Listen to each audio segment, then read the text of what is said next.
Hi, this is Nicole E. with Narcissistic Mental Abuse 9. Um, I promised you guys that I would put out another video, and it's been a couple weeks because I've been trying to get my brain around some things. Um, so I promised that we would talk about supporting my family in the last number 8 video. So, sorry about that. So we're going to talk about how I tried to support my family and finances. So prior to the marriage, we sat down and we had discussions about our finances, how much things cost. We made a plan of what we were going to do about it. And it seemed to me that he was very willing to helpful and stuff. But I think that's just because he wanted me to be with him. And anyhow, the plan was that I would come to him, which was 140 miles away, and that he would pay the bills. Um, Never was there any discussion about me getting a job. He didn't even say he wanted me to get a job. Okay. He said that he was going to pay all of the bills and that all I had to do was show up there. Well, I didn't think that was very fair of him because I really believe that you should support yourself. And he was, he did support me. We come up with a plan that he was going to give me a certain amount of money to fall back on in case the plan failed.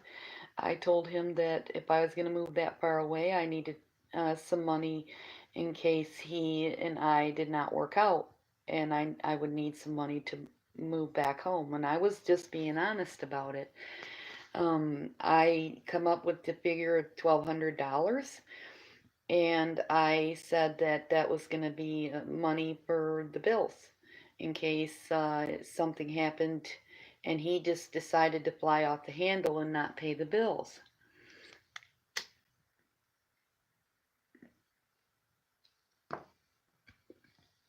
So anyhow, he he said I'm not going to fly off the handle, blah blah blah. But I said, look, you come up with 600 and I'll come up with 600 because I had a lot of overtime from my job, and so I put 600 aside, and and then I wouldn't even put in my notice after we got married unless he put in the 600 that he said he agreed to. I didn't force him, he agreed to. And then a few days went by after we got married, and I was like, I would like to come and live with you, um, but you haven't given me the 600 that you said you would give me, and I have my 600. Now, where's yours? And he seemed very annoyed by that.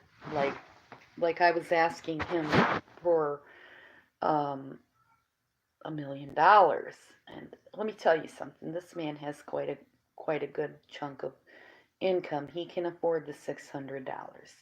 Um, and I wasn't asking him for anything more than what I was willing to also put up myself. Um, Before that happened, I had talked about even higher figures because I have moved before for a man, and it cost me $5,000 to move, and that was only 90 miles away when he was 150 miles away, 140 miles. Sorry, excuse me, I'm messing up here. So I had previously told him, I remember when I got divorced the first time, and it cost me $5,000 to move, and da da da da da, and it did. So I had lowered. I just went from 5,000 to 1,200 because I figures I'm not going to move all my stuff there because I want to see if things are going to work at first. I want to wait. I'm going to move some of my stuff, but not all of it. And all of my treasures I'm going to leave in my house, and and not bring them until I know that this marriage is solid. So I didn't bring all of my things. I probably brought about a third of my items. But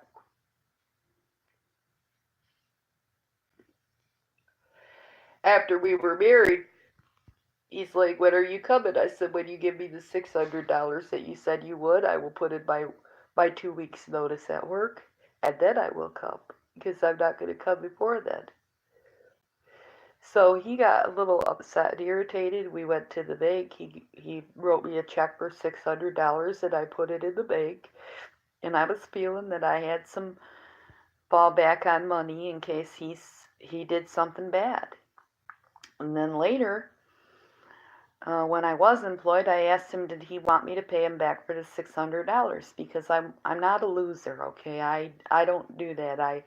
I would have paid him back the $600, but he said no, and that's his choice. But I did ask him more than one time, would you like me to pay you back the $600? And he kept saying no. At least 4 times I asked him. The point is that after I became established and started working there, he started throwing wrenches in between things and complaining that I was working, complaining that I didn't have time. He was angry that I was sleeping during the day, even though I worked third shift. He he would get mad if I came home even 5 minutes later than the day before because I had to stop for fuel, stuff like that, and it was just becoming ridiculous.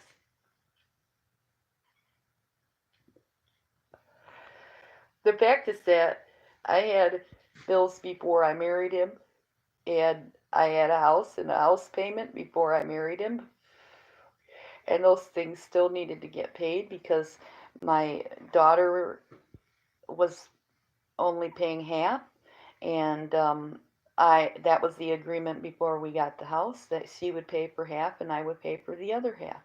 Now, I'm not going to go around and change an agreement that I made with my daughter. I'm not going to tell my daughter she has to pay more after we already made an agreement. That's absolutely ridiculous. She didn't make me get married, and I didn't um, stop being her mother, and we still own the house together.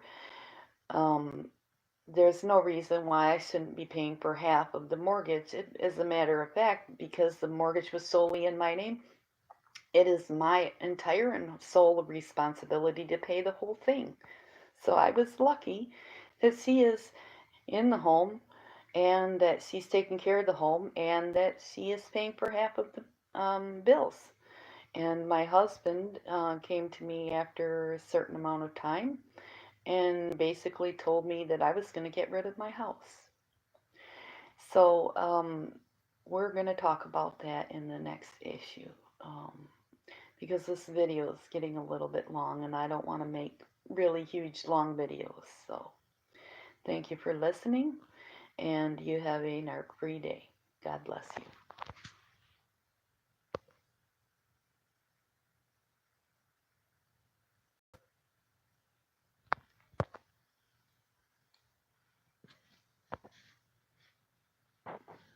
If I can stop the video.